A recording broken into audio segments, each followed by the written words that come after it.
George Kriza, thank you very much for joining me today to chat about your background and what you're doing today with challenging decisions.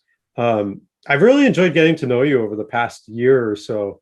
You have a very impressive background. You've worked with some of the people, some big names in industry who are, frankly, aspirational figures in my mind.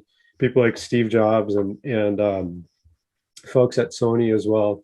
One of my first questions for you is you just exited a company called MTC Performance, a company you founded and built, and you exited in 2018, and you have multiple options of how you can spend your time, not the least of which is simply enjoying yourself and your family and such.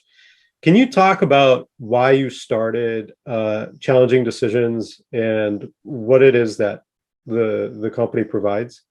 Absolutely. And by the way, thanks for your kind comments by way of introduction. So I founded MTC Performance basically when I was around 40 years of age. And I more or less, I had wanted to start a company for quite a while, but I wanted to make sure I was ready.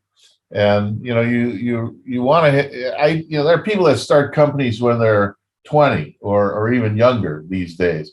Yeah. And maybe there have always been people that start companies in their 20s, but I never felt like you had enough life experience or business experience to do it that young. So I waited to what I thought was the right time. I was a manufacturer's rep, and I was in the computer industry for 13 years.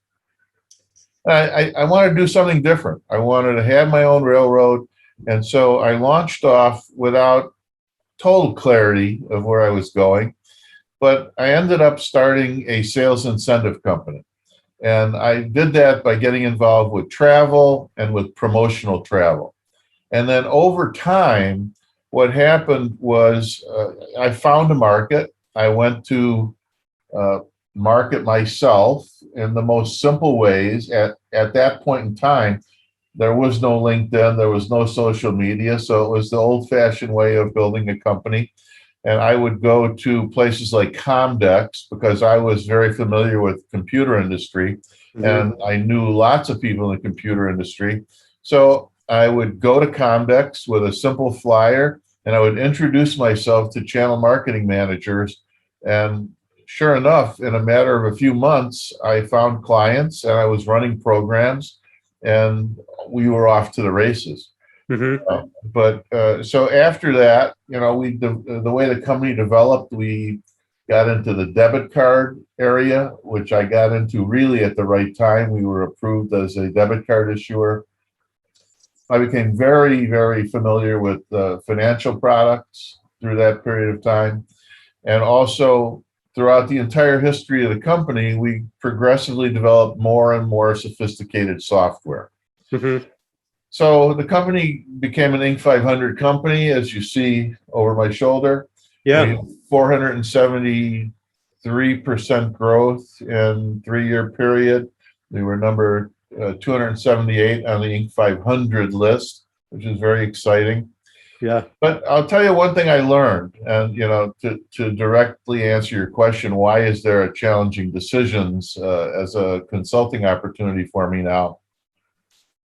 When you go through that kind of hypergrowth, when you go through building a company organically without a board of directors, without necessarily a lot of direct experience, what you end up doing is you're just continuously learning.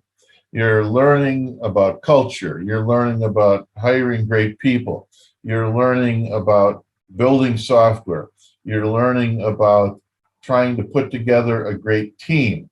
And but along the way, what can I say? You stumble many times. You make a lot of poor decisions. You think you're making a good decision.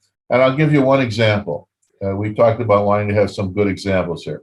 So right around this time where the company made the Inc. 500, it was growing from 12 employees up to 37 employees. And what year was this? About 2005. Okay. And what I did was I brought in some what I considered very high-powered people.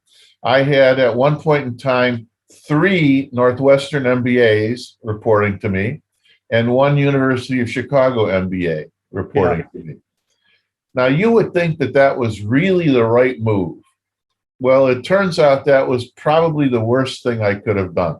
I would say that that period of time, in spite of making the Inc. 500, was the worst managed time in the company's history.